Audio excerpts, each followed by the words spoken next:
So hello good morning everyone, welcome to our channel. मेरा नाम है सी एस क्षितिज मिश्रा और आज हम पढ़ेंगे लॉ ऑफ टॉट। तो ये इस वीडियो को मैं बहुत ही शॉर्ट रखूंगा ताकि आप अपने एग्जाम टाइम में रिवाइज कर सकें। चलिए स्टार्ट करते हैं। आखिर ये लॉ ऑफ टॉट है क्या? आपको क्या लगता है कि लॉ ऑफ टॉट क्या होना चाहिए? यहाँ पे लिखा हुआ लॉ। लॉ का मतलब तो होता है कोई भी कानून। कानून और टॉट, टॉट का मतलब पता है? टॉट एक्चुअली एक इंग्लिश वर्ड नहीं है, लेकिन टॉट की मीनिंग होती है रॉन्ग। जब भी आप कुछ भी गलत करते हो जो कि किसी सिविल नेचर का हो, उसे हम टॉट बोलते हैं। तो आज मैं आपको thought, types of thought, elements of thought, इन सब के बारे में एक ब्रीफ एक्सप्लेनेशन दूंगा। चलो स्टार्ट करते हैं। तो जैसा कि आप जानते हो कि एक लॉ है। लॉ कहां बनता है? कोई आंसर आप अपने कमेंट बॉक्स में भी लिख सकते हैं। जो लॉ है, लेकिन अभी के लिए मैं बता देता हूं, जो लॉ है वो लॉ बनता है पार्लियामेंट में। तो क्या आपको लगता है देखिए कि यार एक लॉ ये पार्लियामेंट में बना होगा? नहीं, बिल्कुल भी नहीं। क्योंकि जब पार्लियामेंट में कोई भी लॉ बनता है उसको एक्ट बोल देते हैं। बट यहां पर हम ऐसा नहीं पढ़ते कि ये लिखा है लॉ ऑफ टॉट एक्ट या फिर टॉट एक्ट, जैसे होता है Indian contract act 1872, sales of good act. But यहाँ पे हम पढ़ रहे हैं खाली लॉ ऑफ टॉट। तो टॉट के मतलब समझते हैं पहले। सबसे पहले बोलता है कि टॉट है क्या? Tort is a civil wrong distinct from criminal offense and contract breaches। इसका मतलब ये हुआ कि कोई भी ऐसी गलती या फिर कोई भी ऐसा गलत काम जो कि एक सिविल रॉन्ग है और वो ब्रीच ऑफ कॉन्ट्रैक्ट नहीं है और आपको उससे कोई ब्रीच नहीं कर रहे हो आप किसी के ट्रस्ट का, उसको हम बोलते हैं टॉर्ट। तो फिर a tort is a civil wrong distinct from criminal offenses and contract breaches that causes harm or loss to another person। ये है हमारा कीवर्ड। इस पूरे पैराग्राफ में सिर्फ दो ही कीवर्ड हैं, एक है सिविल रॉन्ग और दूसरा है that causes harm or loss to another person। यानी कि आप एक लाइन में खड़े हुए हो और आपने किसी को धक्का दे दिया, तो क्या वो कोई क्रिमिनल ऑफेंस है? नहीं, बट एक वो सिविल ऑफेंस है क्योंकि आपने इंटेंशनली और विलफुली आपने किसी को धक्का मारा है अपने हाथों से, अपने दिमाग से सोच के, तो उसको हम बोलते हैं tort is a civil wrong. ठीक है, अब आगे पढ़ते हैं। It's originated from Latin word tortum meaning twisted. Twisted इसीलिए क्योंकि ये क्या है, ये खुद में डिफाइन कर रहा है। यानी ये एक सीधा सीधा कोई एक्ट नहीं है, बट ये कई जजेस के ऑब्जर्वेशन से निकला हुआ एक वर्ड है जिसको हम टॉर्ट बोलते हैं। और तो अभी तक यहां आप समझ गए होंगे कि टॉर्ट का मतलब क्या है। अगर मैं आपको एक बार फिर से एकदम सिंपलेस्ट फॉर्म में बोलूं कि कुछ भी ऐसा गलत काम जो कि सिविल नेचर का है और वो ब्रीच ऑफ कॉन्ट्रैक्ट नहीं है according to Indian contract act, या फिर वो ब्रीच ऑफ ट्रस्ट नहीं, यानी किसी का भरोसा नहीं तोड़ रहा, तो वो टॉर्ट हो जाएगा। टॉट के तीन चार एलिमेंट्स हैं। सबसे सिंपल है टॉट, इसमें बहुत स्कोरिंग मार्क्स आते हैं और आप अगर इसको एक लेमन लैंग्वेज में भी लिख दोगे बट विद कीवर्ड्स, तो ये आपको कंप्लीट मार्क्स दिलाएगा। टॉट के चार मेजर पॉइंट्स हैं। पहला है सिविल रॉन्ग। सिविल रॉन्ग यानी जो क्रिमिनल रॉन्ग नहीं है। क्रिमिनल रॉन्ग क्या होता है? क्रिमिनल रॉन्ग वो होता है जिसमें आपको कोर्ट जो है मेंस रिया देखा जाता है। मेंस रिया बोले, मेंस रिया का मतलब होता है इंटेंशन, कि आपने वो काम इंटेंशन से किया है। बट ये जो टॉर्ट है ये एक सिविल रॉन्ग होता है। सिविल रॉन्ग में दो चीजें आती हैं, एक आपका ओमिशन आता है, एक रॉन्गफुल एक्ट आता है, जो कि हमारा आगे स्लाइड्स पे आप देखोगे कि रॉन्गफुल एक्ट क्या होता है। तो ऐसे ही हमारा सबसे मेन एसेंशियल एलिमेंट जो है वो है पहला हमारा सिविल रॉन्ग। सिविल रॉन्ग यानी कि आप किसी इंसान के खिलाफ उसके बिना उसकी कंसेंट के आप कुछ गलत काम करते हो, उसी को बोला जाता है सिविल रॉन्ग। मतलब कि आप एक पब्लिक एट लार्ज, जैसे कि आप स्कूटी से जा रहे थे, आपको एक सुंदर सी लड़की दिखी, आप गूंगे हो, आपको बोलना नहीं आता, आपने उसकी स्कूटी ठोक दी और आपने उसको हेलो बोला, तो इसमें किसी पब्लिक एट लार्ज का नुकसान नहीं हुआ, बट उसकी फ्रीडम का इंफ्रिंजमेंट हुआ, यानी उसके लीगल राइट का इंफ्रिंजमेंट हुआ। उसी को हम बोलते हैं सिविल रॉन्ग।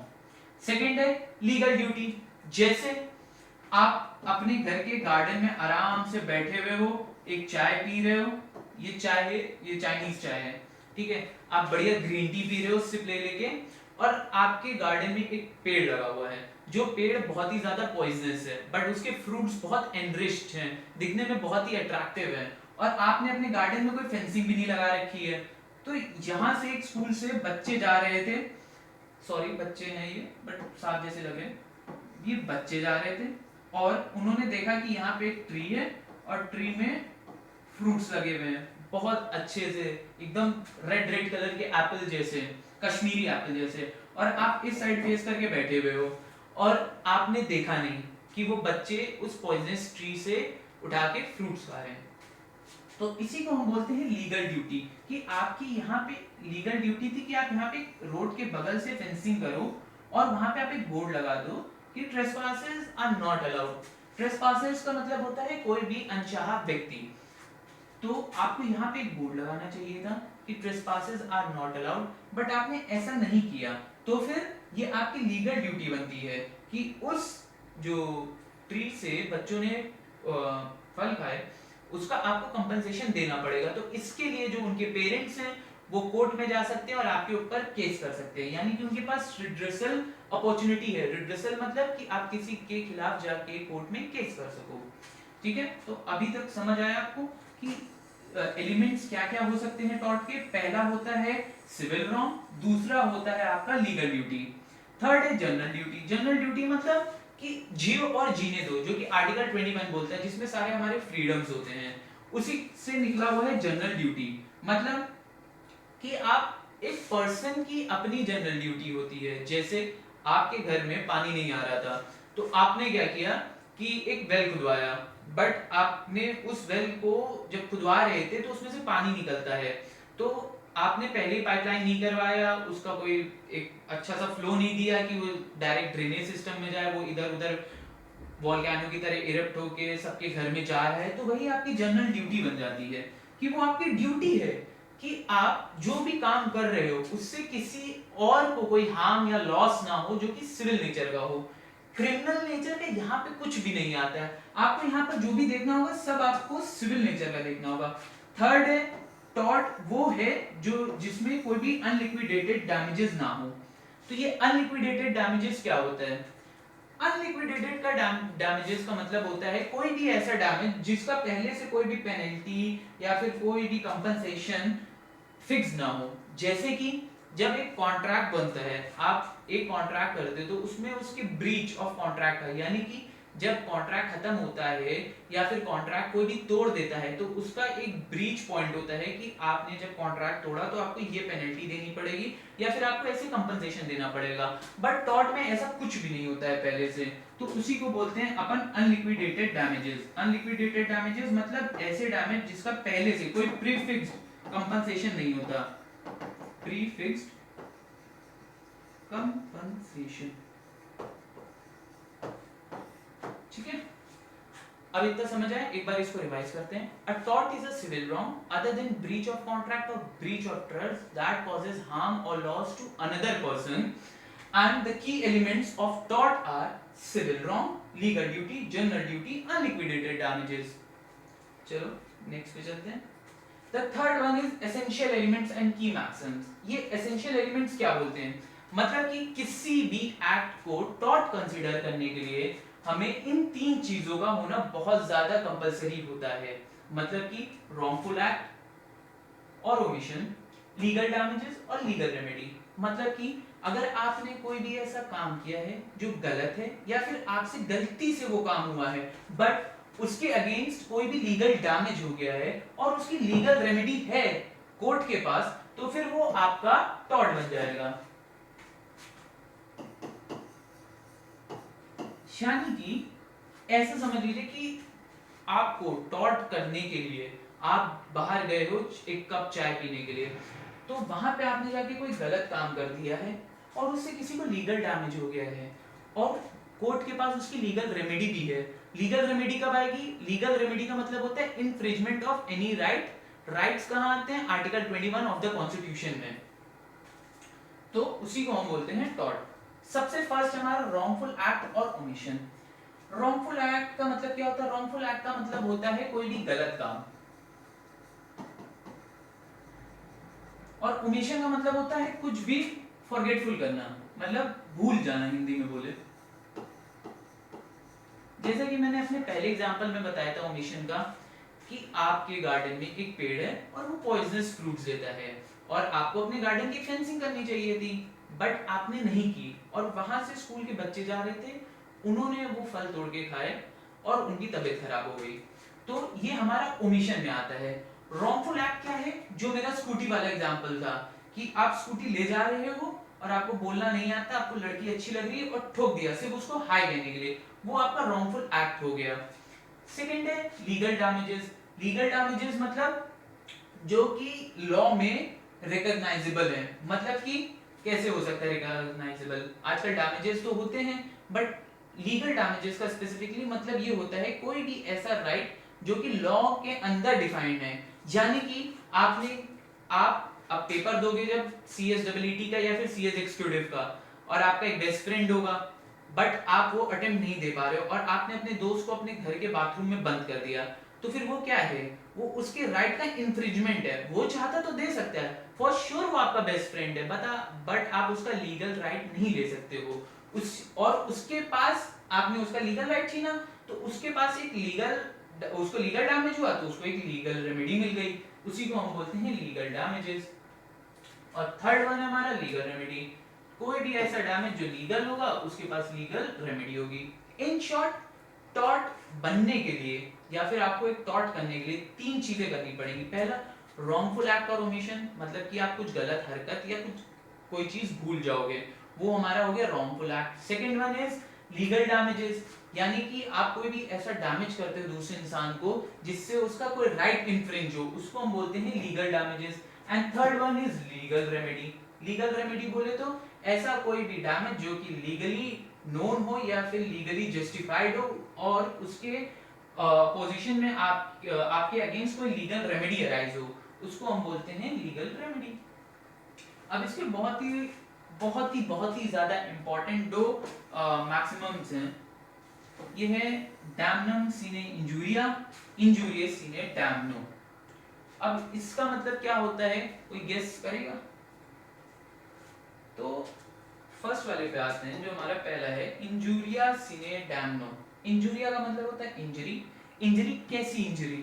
इंजरी जो कि लीगली एक्सेप्टेबल हो, यानी कि कोई भी राइट का इंफ्रिंजमेंट हो। इंजूरिया सीने डैमनो मतलब कोई भी ऐसी इंजरी वो जो बिना डैमेजेस के हो। सीने मतलब विदाउट, इंजूरिया मतलब इंफ्रिंजमेंट ऑफ राइट, और डैमनो मतलब डैमेजेस। यानी कि ऐसी कोई भी इंजरी जो बिना डैमेजेस के हो, उसको हम बोलते हैं इंजूरिया सीने डैमनो। तो क्या ये आपका टॉर्ट में कंसीडर होता है?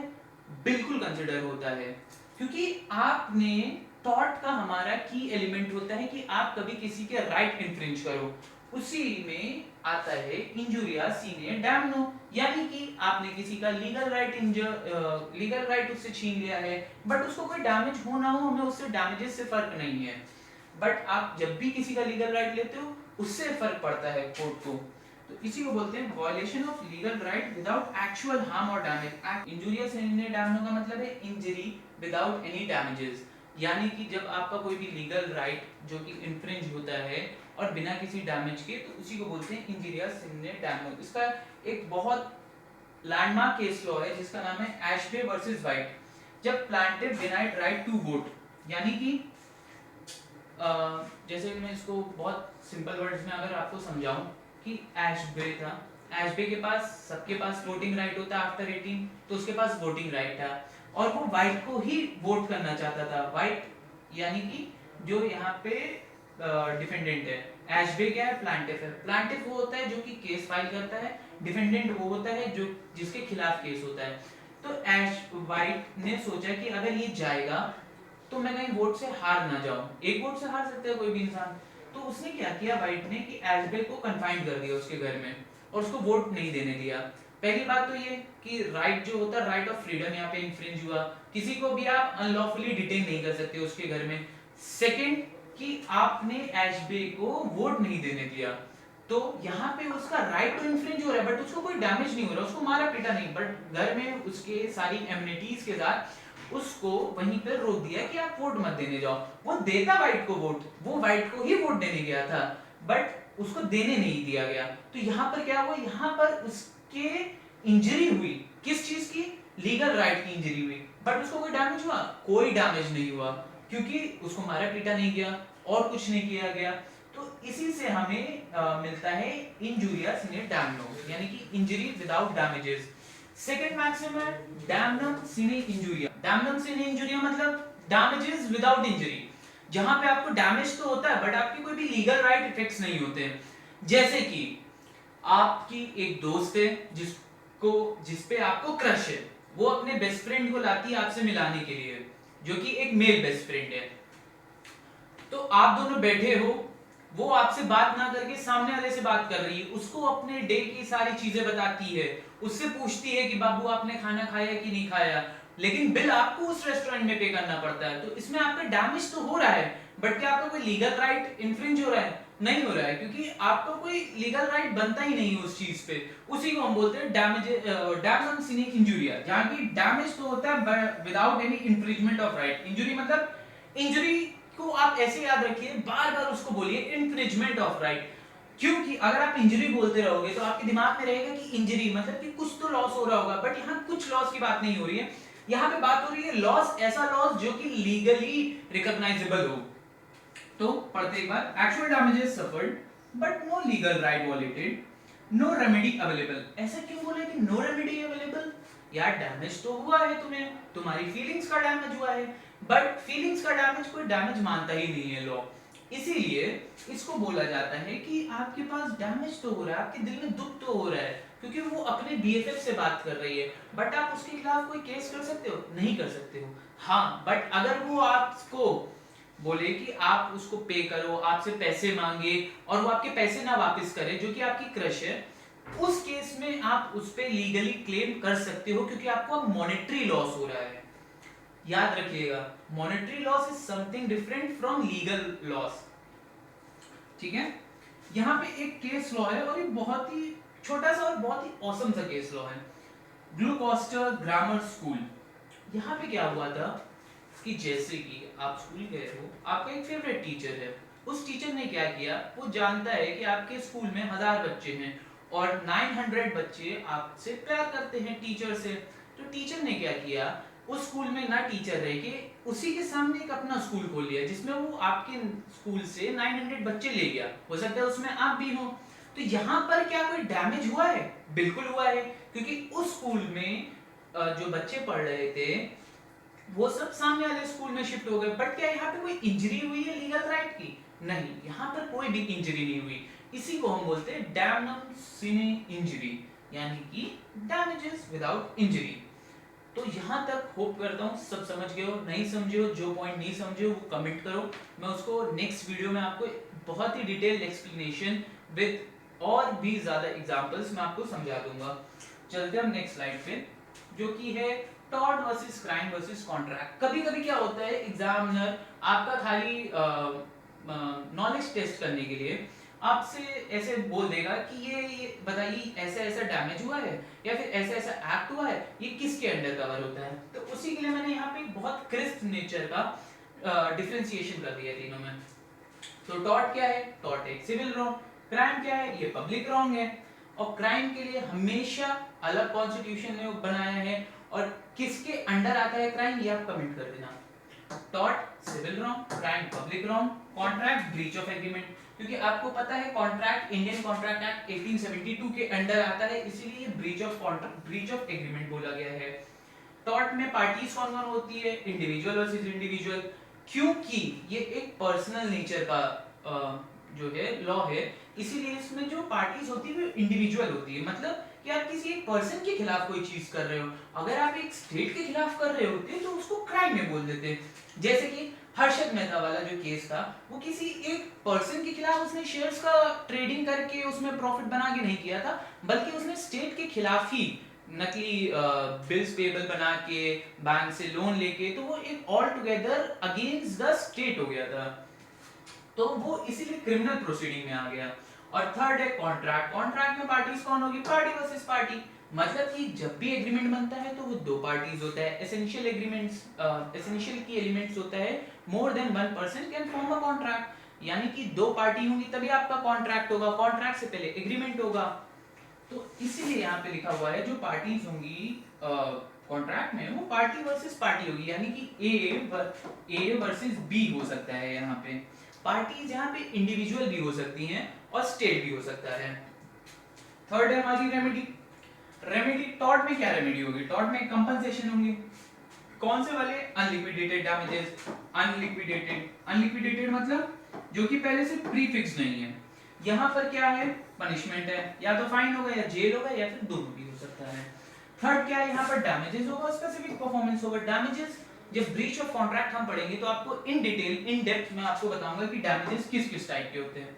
और स्पेसिफिक परफॉर्मेंस क्या होगा कि आपसे एक पार्टी बोल सकती है कि आपने जो काम नहीं किया था आपके ब्रीच करने की वजह से उसको उस चीज का लॉस हो गया है, आप वही काम उसको करके दे दो, तो वहां पे आपका कॉन्ट्रैक्ट जो है कंप्लीट हो जाएगा, रिजॉल्व हो जाएगा।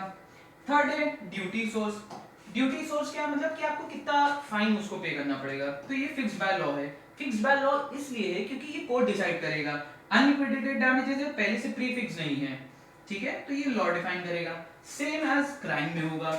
क्राइम में क्यों होगा ऐसा? क्योंकि पहले से उसके लिए एक्ट बन चुका है, वहां पे सब कुछ डिफाइन है कि आप डिफेमेशन करते हो, आप 420 लगता है आप पे, या फिर आप कोई क्रिमिनल एक्ट करते हो, मर्डर करते हो, रॉबरी करते हो, कुछ करते हो, तो उसके लिए पहले से ही एक्ट में डिफाइन है कि आपकी क्या गलती है और उस हिसाब से क्या आपको पनिशमेंट मिलेगा।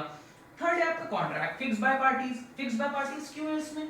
क्योंकि जब आप एक एग्रीमेंट फॉर्म करते हो ना तभी आप उसमें ब्रीच डाल देते हो कि अगर ये ब्रीच होता है तो आपको इतना पेनल्टी देनी पड़ेगी या फिर लिक्विडेटेड डैमेजेस देने पड़ेंगे। जैसे आप एक पार्टी हो और दीपावली थी, तो आपने एक दूसरी पार्टी से कहा कि मेरे घर पे आके पेंट कर देना, उसने कहा ठीक है कर दूंगा, तो आपने पहले से उस एग्रीमेंट में डाल दिया कि अगर ये घर पे आके 30 नवंबर तक मेरे यहाँ पेंट नहीं करता है तो ये मुझे 10,000 रुपए देगा, और अगर उसने कर दिया तो यानी कॉन्ट्रैक्ट पूरा है, तो फिर जो पहले से अमाउंट फिक्स्ड होगी वो आप उसको पे ही करोगे।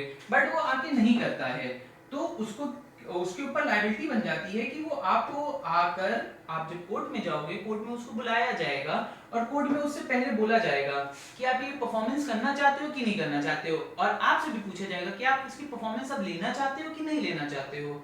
अगर आप परफॉर्मेंस ले लोगे तो फिर ये पॉइंट आपका कट जाएगा, अगर आप परफॉर्मेंस नहीं लोगे ना तो आप उससे अपना कंपनसेशन भी ले सकते हो। थर्ड है एग्जांपल है जो कि नेग्लिजेंस, डिफेमेशन, ये भी आगे पढ़ेंगे। इसमें है मर्डर थेफ्ट। मर्डर मतलब कि आपने किसी को जबरदस्ती मार दिया, आपका मेंस रिया था। इसका है breach of sale of agreement. मतलब breach of sale of agreement मतलब कि आपने पहले से एग्रीमेंट टू सेल किया था कि जब भी ऑर्चिड फार्म में ऑरेंजेस निकलेंगे, एप्पल्स निकलेंगे 6 महीने बाद, 1 साल बाद, 1.5 साल बाद, तो वो पूरा मैं फार्म लूंगा और इस प्राइस पे लूंगा जो कि पहले से डिफाइंड था। तो ये उसका एक एग्जांपल हो गया। चलो नेक्स्ट स्लाइड पे चलते हैं जो कि है आपकी न्यूसेंस एंड डिफेमेशन। न्यूसेंस क्या होता है? Unlawful interference with a person's use और एंजॉयमेंट ऑफ लैंड। मतलब कि आप किसी के घर में जबरदस्ती घुस के उसका जो भी लैंड है उसका अनलॉफुल आप यूज करते हो विदाउट हिज कंसेंट। यहाँ पे जो कीवर्ड है वो है आपका कंसेंट। ऐसा नहीं है कि आप डिलीवरी वाले हो, आप किसी को डिलीवरी देने गए हो तो वो एक अनलॉफुल हो गया, नहीं, क्योंकि वो लॉ आपको इजाजत देता है कि आप डिलीवरी देने गए हो तो आप उसके पोर्च पे या फिर उसके फ्रंट यार्ड पे, या फिर जैसे इंडिया है ये, यहाँ तो पोर्च बहुत ही कम लोगों के घर में होता है, सो वो गेट नॉक करता है, आप जाते हो, कभी कभी धूप होती है तो वो अंदर, आप खुद ही कहते हो कि अंदर आके खड़े हो जाओ, तो यहाँ पे आपका कंसेंट होता है। बट न्यूसेंस में क्या होता है ना कि आपका कंसेंट नहीं होता है, ये एक अनलॉफुल इंटरफेरेंस होता है। मतलब कि बिना इजाजत के किसी के घर में, लैंड में या कहीं पर भी जो दूसरे की प्रॉपर्टी है वहां पर आप जाके उससे छेड़छाड़ कर रहे हो, वहां पे आप गड्ढा खोद के आ गए बिना किसी से पूछे, तो फिर वो न्यूसेंस में आता है। इसके दो टाइप होते हैं, private nuisance, public nuisance. Private nuisance मतलब आप किसी इंडिविजुअल प्रॉपर्टी के लिए करते हो, पब्लिक न्यूसेंस मतलब पब्लिक एट लार्ज में करते हो। जैसे कि आपका कोई दोस्त है, आप उसके साथ कहीं पब्लिक में जाके लड़ाई कर लो, तो वो आपका एक पब्लिक न्यूसेंस में आ गया, क्योंकि आप वहां पे क्योस क्रिएट कर रहे हो। वहां पर आप ऐसा नहीं कर रहे हो कि वो सिविल रॉन्ग में नहीं आता है, वो आता है आपका टॉर्ट में, क्योंकि वहां से कम्युनिटी एट लार्ज में इफेक्ट हो रही है।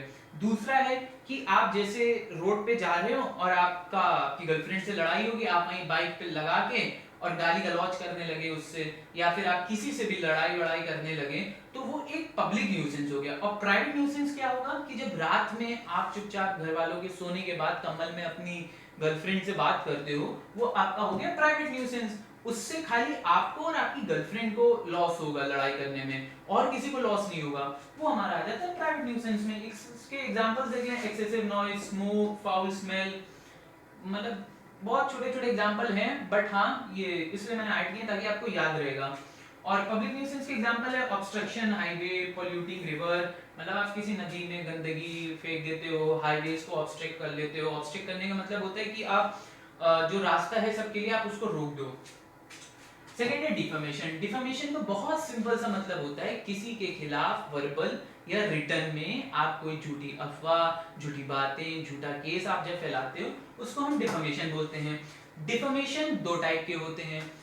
ये दो टाइप के इसलिए होते हैं, जिसको बोलते हैं लिबरल और स्लैंडर। लिबरल मतलब रिटर्न और स्लैंडर मतलब स्पोकन। लिबरल मतलब जैसे कि आपने किसी रील पे किसी पॉलिटिशियन के खिलाफ या फिर किसी एक पब्लिक फिगर के खिलाफ आपने कुछ बोल दिया, तो वो हमारा लिबरल डिफेमेशन में आता है। स्लैंडर मतलब स्लैंडर में आता है। और अगर आपने कहीं पे आर्टिकल में लिख दिया, ट्विटर पे ट्वीट कर दिया, या फिर आपने इंस्टाग्राम पे कोई पोस्ट डाल दी किसी पब्लिक फिगर के खिलाफ, या फिर कोई ऐसा पर्सन जिसको पब्लिक एट लार्ज रिकॉग्नाइज करती है, वो हमारा लिबरल हो गया। और रिटर्न में परमानेंट फॉर्म इसलिए लिखा है क्योंकि आप उसको डिलीट तो कर सकते हो, बट वो एक बार जो चीज इंटरनेट पे चली गई वो रहती है, किसी ना किसी के पास तो रहती है। और डिफेंसेस के डिफेमेशन के डिफेंसेस होते हैं ट्रुथ जस्टिफिकेशन, मतलब कि आपने जो पॉइंट लिखा है आप उसको प्रूफ कर दो कि हाँ भाई मैंने ये पॉइंट लिखा है तेरे खिलाफ, तो मेरे पास इसका ये प्रूफ है। और इसका सेकंड पॉइंट हो गया फेयर कमेंट। फेयर कमेंट मतलब कि आपको कोई नॉलेज मिली है या फिर आपको कहीं से न्यूज मिली है, जैसे स्टिंग्स ऑपरेशन होते हैं, तो न्यूज चैनल वालों के पास एक सॉलिड एविडेंस रहता है कि हाँ आपने इसके खिलाफ एविडेंस कलेक्ट किया है, तभी आप इसके खिलाफ ये चीजें बोल सकते हो। तो आई होप ये समझ आ गया होगा। अब इसके बाद चलते हैं trespass and liability principles. Trespass to person का मतलब होता है इसमें एक्चुअली दो आपके वो हैं, एक होता है आपका बैटरी और एक होता है असॉल्ट। बैटरी का मतलब क्या होता है? बैटरी का मतलब होता है फिजिकल हार्म, और प्लस ये जो होता है ये आपका विदाउट कंसेंट होता है।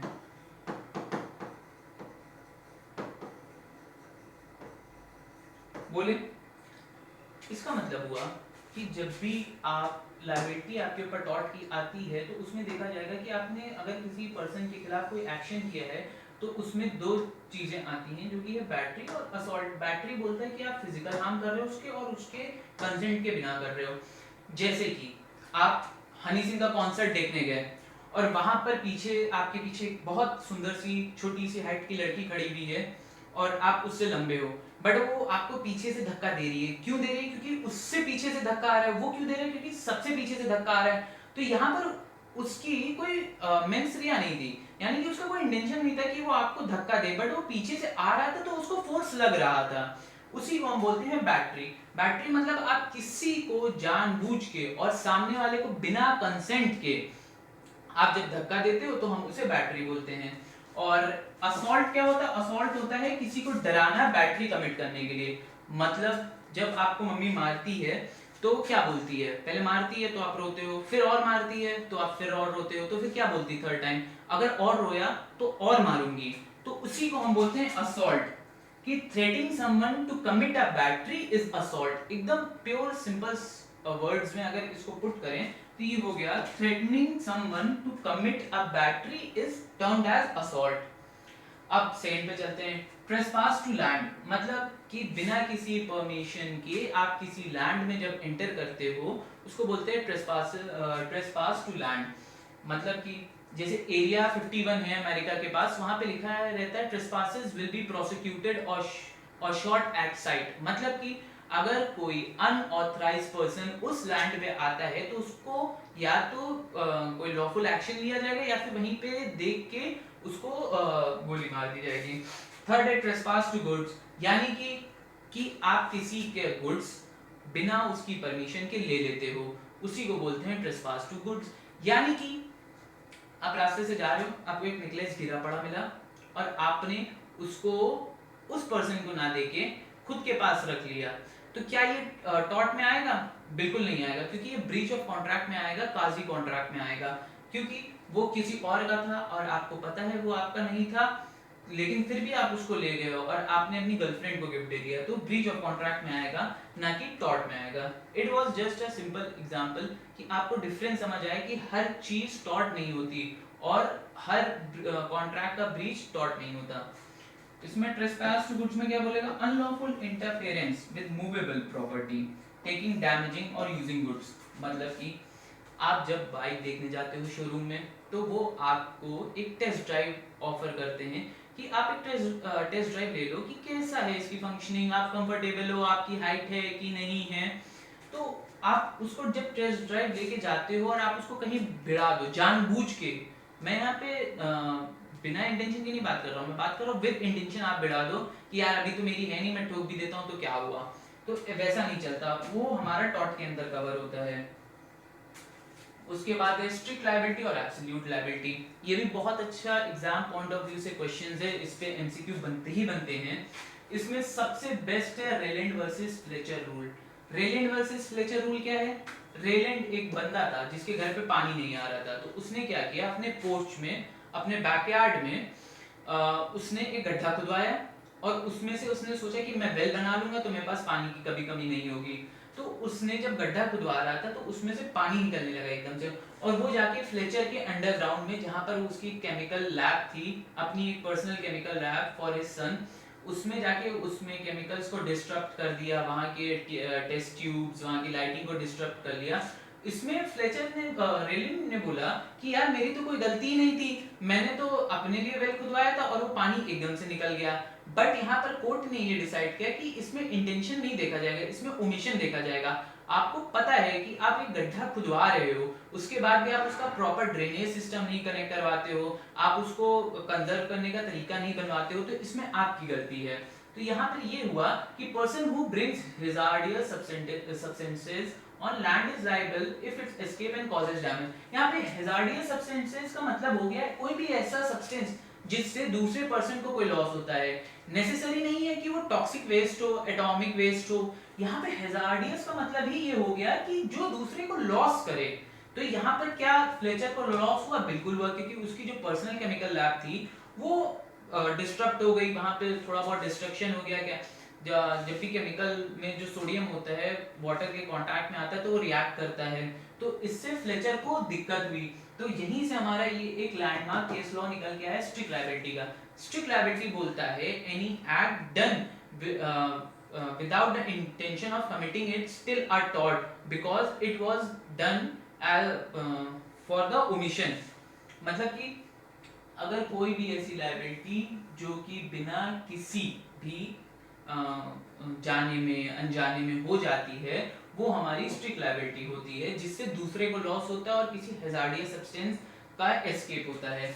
सेकंड पे आते हैं एब्सोल्यूट लायबिलिटी। एब्सोल्यूट लायबिलिटी क्या है? एब्सोल्यूट लायबिलिटी है मतलब कि आपने, जैसे आप जब सीएस बन जाओगे तो आप किसी कंपनी में सीएस लगोगे, तो वहां पे जब आप वो एओसी 4 भरोगे, एमजीटी 7 फाइल करोगे, मिनट्स ऑफ मीटिंग बनाओगे, तो उसमें अगर कोई भी गलती पाई जाती है तो वो आपकी एब्सोल्यूट लायबिलिटी में आएगी, वो कंपनी की एब्सोल्यूट लायबिलिटी नहीं होगी, क्योंकि कंपनी ने आपको पास ऑन किया था वो काम करने के लिए और आप वो काम नहीं कर पाए ढंग से, तो वो कंपनी की नहीं आपकी लायबिलिटी आएगी। अब वाइकेरियस लायबिलिटी, वाइकेरियस लायबिलिटी का सबसे बेस्ट प्रिंसिपल के थ्रू इसको समझते हैं, हु फेसेड पर एलियम फेसेड पर से, मतलब he who acts through another acts himself.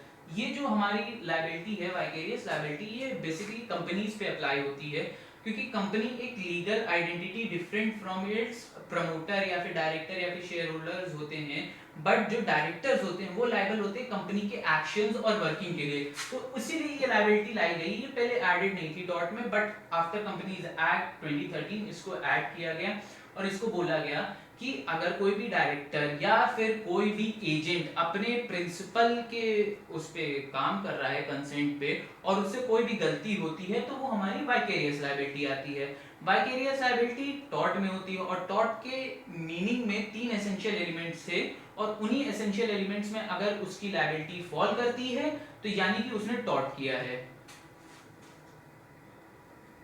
Third है रेमेडीज अवेलेबल इन टॉर्ट, जो कि है डैमेजेस।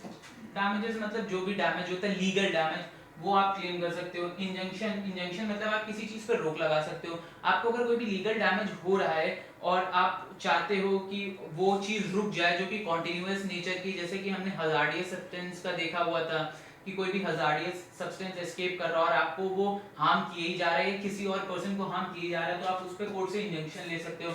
और स्पेसिफिक रेस्टिट्यूशन का है, मतलब कि आप जो है अपना जो भी डैमेज हुआ है आप उसको जिस पर्सन की वजह से वो डैमेज हुआ है आप उससे रिसब्स्टिट्यूट करवा सकते हो, यानी कि आप उससे बोल सकते हो कि ये पहले की कंडीशन में इसको लाके दो। तो that's all from my side, ये खत्म होता है। आपको अगर कोई भी डाउट हो आप कमेंट्स बॉक्स में पूछ सकते हैं और मिलते हैं नेक्स्ट वीडियो में। Good bye.